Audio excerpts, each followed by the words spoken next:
As reality evolves, we enter new eras.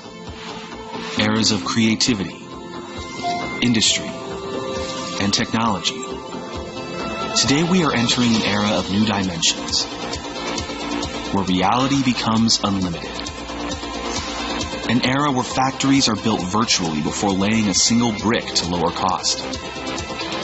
An era where 3D training environments improve workforce safety and workplace satisfaction. An era where new immersive experiences allow brands to connect directly with their customers to increase loyalty and affinity. A brand new era for our planet, where 3D imaging and synthetic data can help prevent wildfires. The unlimited reality era is here.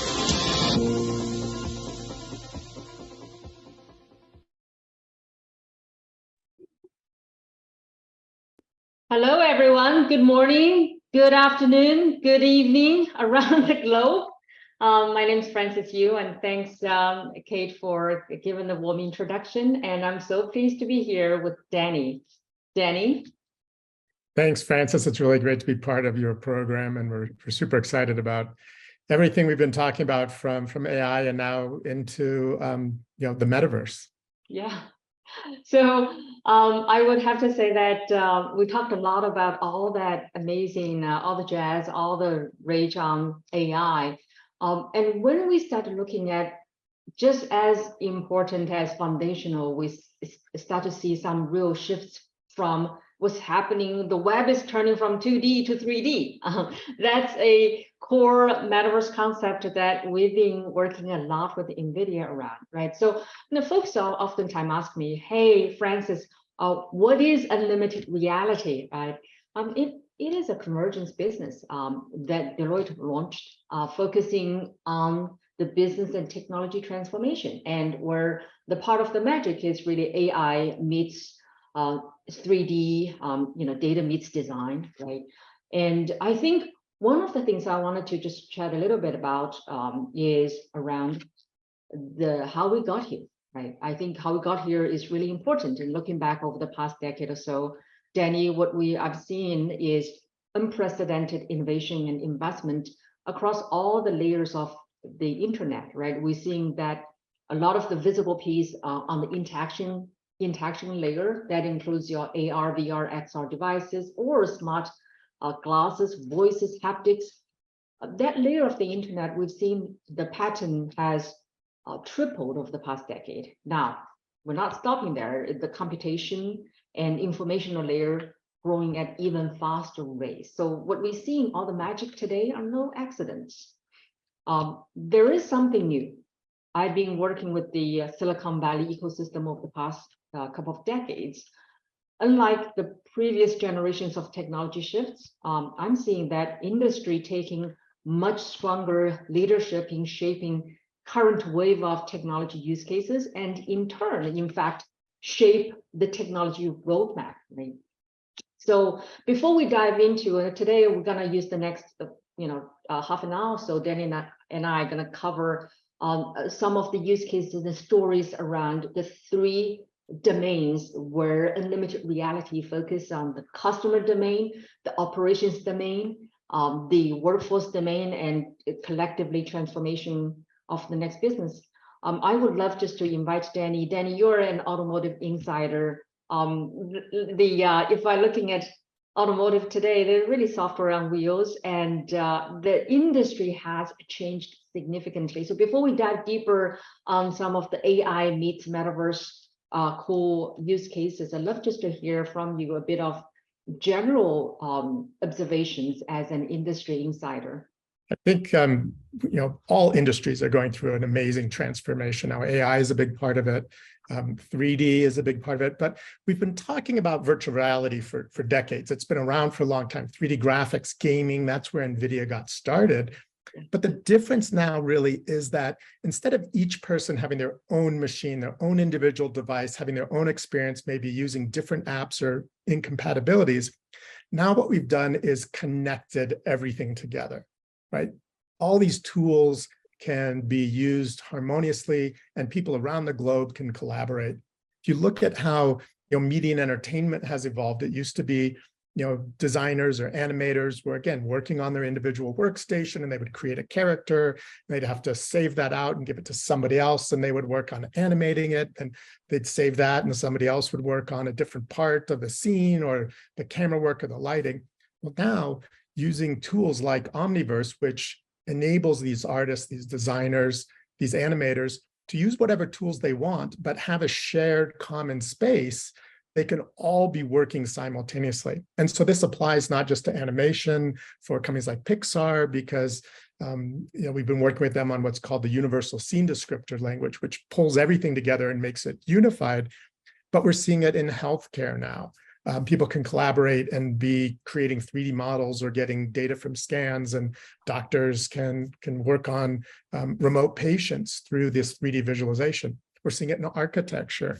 We're seeing it in any kind of industrial applications and automotive too. For us, we basically created this whole end-to-end platform where the designers who are doing the concept and styling, I think there might be a slide of this if you guys want to show it, great. So, for the people who are doing the initial concept work, they're working in their 3D tools. They can pass off some of these designs to the engineering team, and they can run their computational fluid dynamics simulations and visualize how efficient the vehicle will be because of the drag on different parts of the vehicle, or they can do virtual crash test simulations. We can then take all of the systems inside the vehicle and simulate the software, and what does the user interface look like, and how does the graphics in that dashboard match the physical aspects of the car. So again, we've gone into this virtual space, and now all the things that used to be done physically manually can be done in a digital twin first, and experimentation is super easy. Then this goes into the factory. We can do layouts of the factories before they're built. We can simulate the production line. We can simulate all the robots assembling the vehicle and optimize that before the factory is even built, and really save a lot, because we don't have to rework things when we find out that, oh my God, the building wasn't big enough. We know that in advance. And then all this data that's come together to create these cars can be used for retail experience. So online, in virtual reality, augmented reality, in a digital showroom, all that data used to build the car is used to help market and sell the car. And then another part of NVIDIA leverages all this data for autonomous driving, where we can simulate all different kinds of vehicles in different road scenarios, in different weather conditions, and different time of day, and really be able to validate the technology before we even put it on the road. So this platform, just in this one industry, has a massive set of use cases, and it all is just built on this new cloud computing technology for artificial intelligence and for 3D, and we call it the Omniverse. I would say that the industrial era has been around for over 260 plus minus years. And as we enter the AI meets 3D, the whole industrial metaverse era, I think we really have to reimagine how the core value chain got put together, how the new era undoubtedly is going to take the business operations into a new realm. Now, I want to just kind of unpack this a little bit, right? So Danny, you covered end-to-end, really looking at a platform transformation perspective. So let's take a deeper dive into the functional area. So we touched on how AI meets XR, changing the customer experience, and particularly I am seeing a lot of, and in collaboration with Omniverse team and NVIDIA Enterprise AI, a lot of the shifts we're seeing is at the CX layer. And the CX layer is not just about the interaction with sales, marketing services. It is also impacting fundamentally how the in-vehicle experiences, the design experience, as you talked about, right? So, and this also powered by Edge AI, a whole host of perception technologies, advanced connectivity. So I would love to also just to get your take in terms of what you're seeing specifically around the CX side. how NVIDIA, from all the work that you've done within the automotive space, some of the broader applications, and specifically also what the all the rage of generative AI is also changing the game. I think there's obviously a lot of different aspects of the customer experience. One of them is inside the vehicle. And we are putting AI supercomputers inside the vehicles that we're helping to develop. Mercedes-Benz, Volvo, Polestar, Jaguar Land Rover, they're all adopting our technology in their fleets. And so by having a powerful computer inside the vehicle, not only is it processing the sensor data from the cameras, the radar, and the LiDAR outside the car and enabling them to drive much safer than a human could, but we're able to take sensor data from inside the car. So there could be facial recognition, could be eye tracking for safety, but voice and gesture. And so now using large language models inside the vehicle, there can be a dialogue that you would have with what we call the drive concierge, somebody who knows everything that's going on with that car.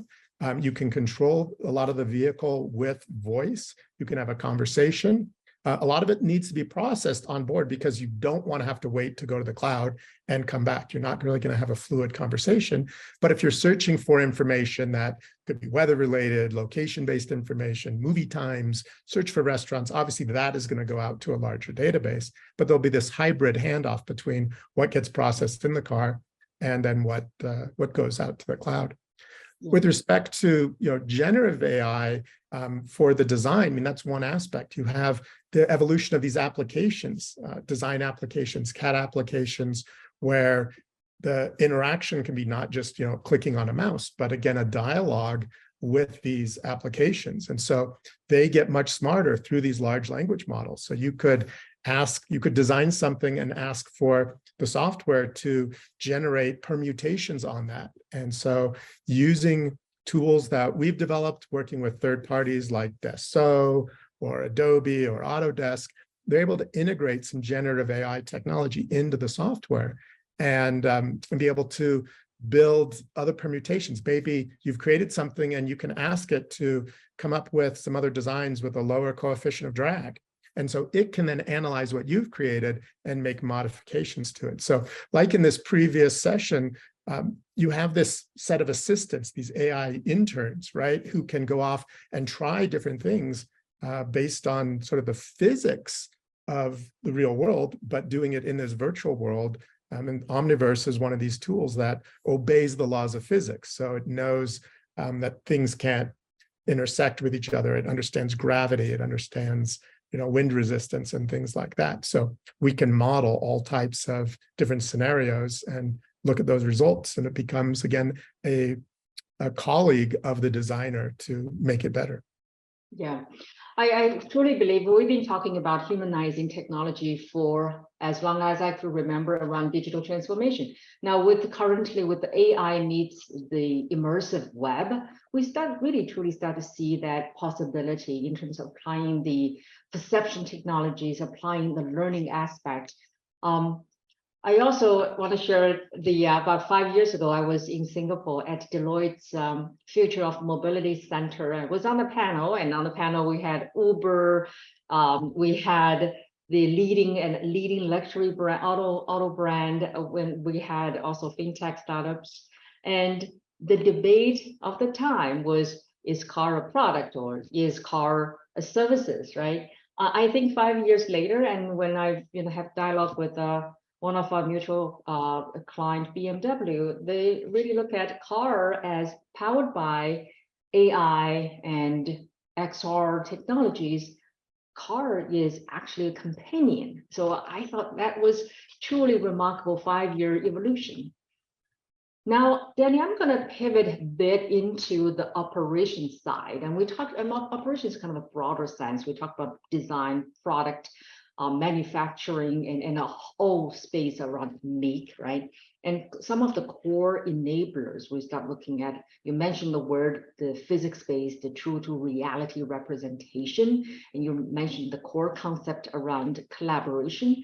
And at Unlimited Reality, we call this whole field around enterprise simulation of independent processes and systems, simulation of interconnected processing systems, and also, the grand slam would be simulation of entire global operations, right? And this is also a space we work really closely as partners with you guys, and in building digital factory or in building the Twinverse. Mhm. So help us to unpack this a little bit. And I would also, as you and I talked about this in the past, it is such a great virtual production before simulation before production is such a powerful concept. What are some of the things that's really also in the way of companies adopting it? I think that the ability to create this digital twin is a huge cost savings over the life of the product, the production. It's a huge time savings, and it's ultimately going to improve quality because it lets you experiment and optimize before you implement. And so what we're doing is, everyone's seen a CAD program where somebody would design a building and you just have this kind of static model of the building. Instead, what we're doing is we're bringing it to life. And so we can just at a basic level simulate what the lighting is going to look like inside that building. It's physics-based reality. We're modeling the light rays, and it's called ray tracing. So we can figure out what's the optimal location for windows to maximize the light, but also minimize the heating and cooling. So that's just on that structure. But then every element that goes into that factory, we're modeling that. We have a digital twin of that robot, that conveyor belt, even that we can model the people, just like, again, a Pixar would have characters moving around.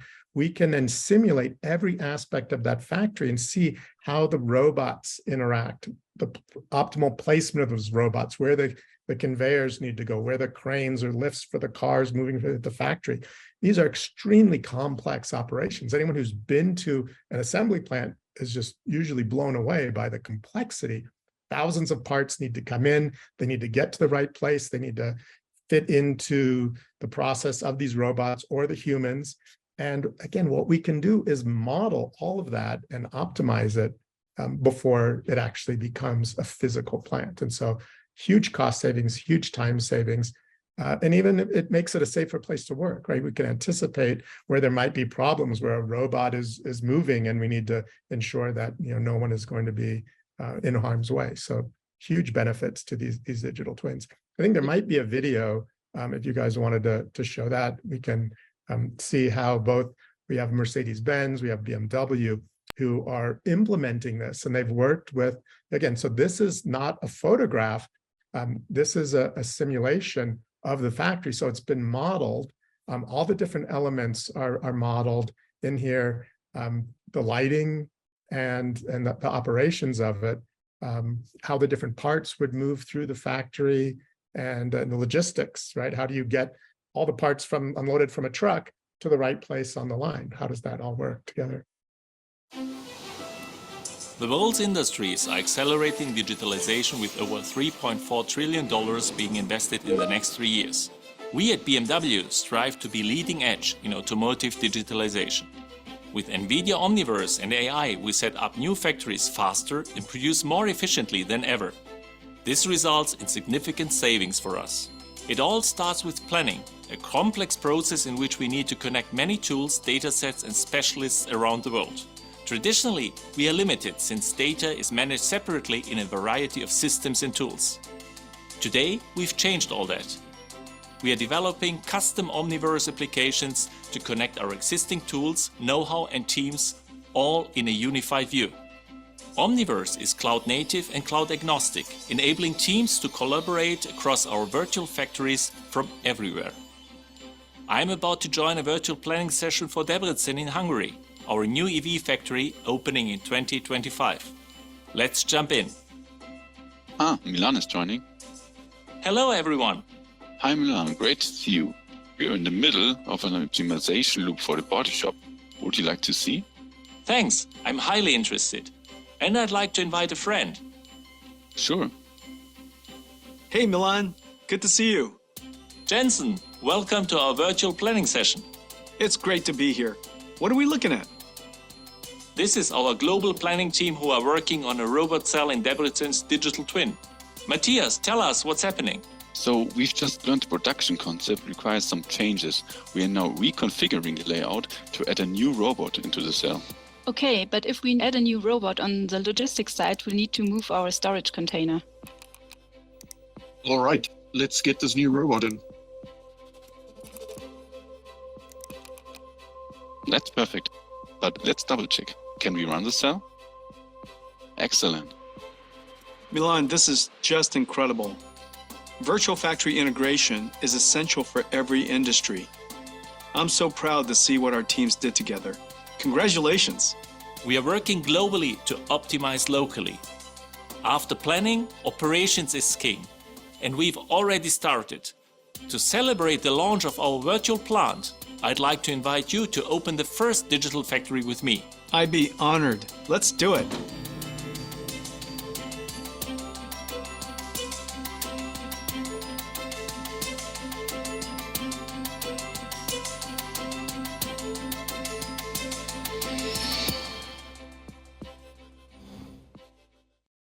So what's different about this, though, it's not just an animation, it's not just a video, but these are the actual models of the robots. The code that is running the robots in the real world is what runs it in the Omniverse. And so again, once you've perfected this digital twin, you know it's going to work in reality.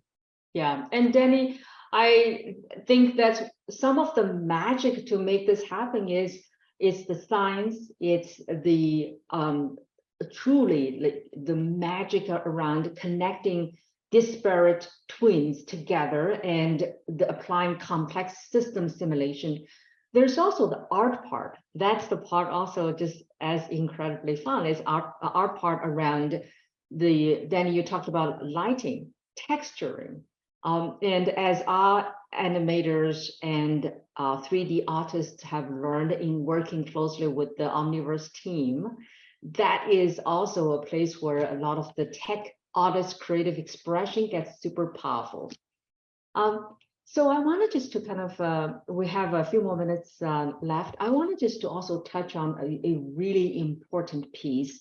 At Unlimited Reality practice, we call this the augmented workforce experience. And by the end of the day, we talked a lot about in terms of the innovation, the kind of the amazing waves of new ways of doing work happening in workplace and doing workflow different. And you touched on ways by the planners, the designers, even in the manufacturing, in the downstream, could also participate. And that also includes your partners, your suppliers, your material providers.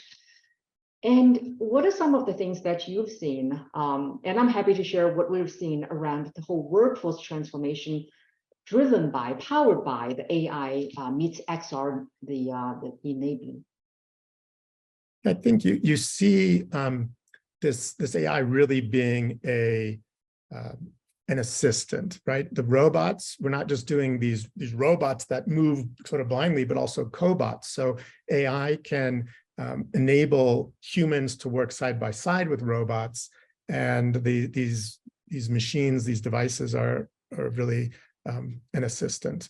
I think that whether it's on the design side, whether it's in the engineering side, whether it's in that production side, whether it's in the marketing side, these AI tools, the generative AI, helps. We have a system we call Picasso, and using voice or using written word, you can generate all kinds of scenes. And so if you're a marketer and you have your car and you want to see what that car looks like in somebody's driveway, on a mountain road, on a country road, again, generative AI can create all kinds of different scenes and backgrounds to enhance, and make them more efficient in terms of designing that marketing collateral, designing that website, creating TV commercials for the cars. And again, we're talking about cars, but this really applies to any product, any service, any industry can adopt this kind of technology.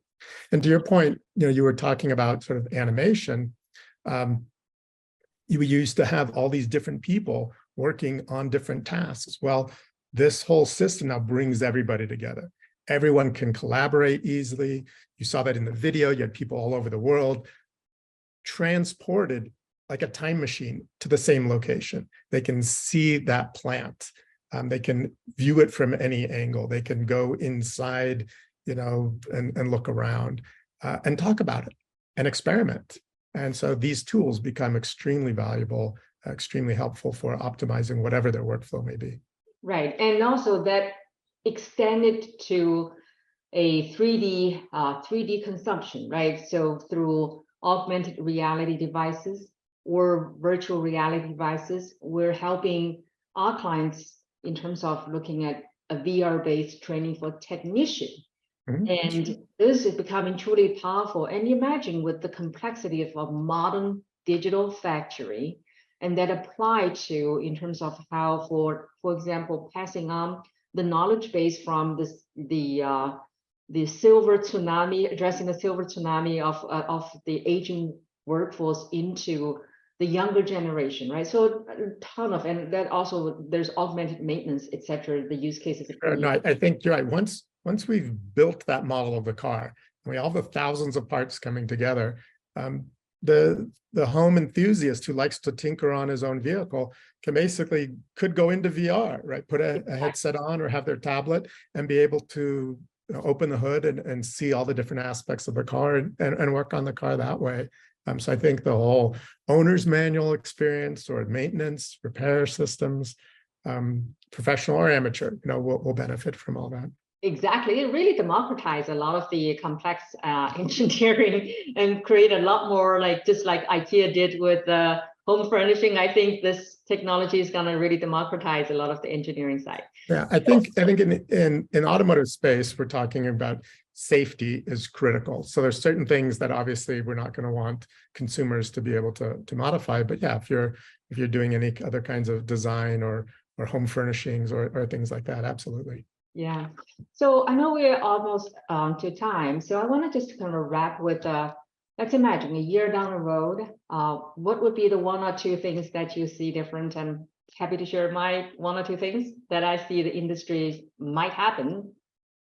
It's super exciting. We're working with hundreds of automakers, the supply chain, truck makers, robo-taxi companies, sensor manufacturers. They're all building on NVIDIA Drive. So we're the AI brain of the car. We're doing all the processing of the sensors, and we have a full software stack. The cool thing now, though, is that just like your iPhone or your Google phone, it gets better over time. You don't even have to buy a new device, right? The software updates add new features, new capabilities, and that's exactly what's happening in this era now, what is being called software-defined cars. Yeah. So it's gone from fixed function to updates that enable new features. And so the cars get safer, they get more automated over time. And so a year from now, there isn't necessarily going to be any new huge revolution that's going to change things. But those cars, those trucks, those robo-taxis get better, more capable. Their operating domains increase, the types of features and functions that they have. The concierge can do more. So as we see more and more car companies adopting our Drive platform as this centralized brain of the car, instead of a lot of different chips to spread throughout the vehicle, that brain is programmable, updatable over the air, and those cars get better and better. Yeah, that's so well said. And to me, if I look a year down the road, I would say that couple of things. Number one is the total cost of ownership of 3D content simulation should come down significantly. And based on what I'm seeing in the ecosystem, the collective efforts around the ecosystem to lower the total cost of ownership and lower the adoption pain points. And just as you said, the other side of the ROI equation, the benefit side, is going to be more better realized when you have folks moving from POC to production to scale and into very sort of a functional workflow. So we hope to see a greater ROI. The second part I see, and I fully start to see that happening today, is more end-to-end process change. And that truly, when technology gets adopted, become unseen and unfelt, becomes transparent, that's when the business process change is happening, and we're seeing that real transformations happen, right? So, well, Danny, well, thank you for joining Deloitte's Global AI, the conference. And I also thanks everyone for tuning in into this segment. Thank you. It was great to be with you.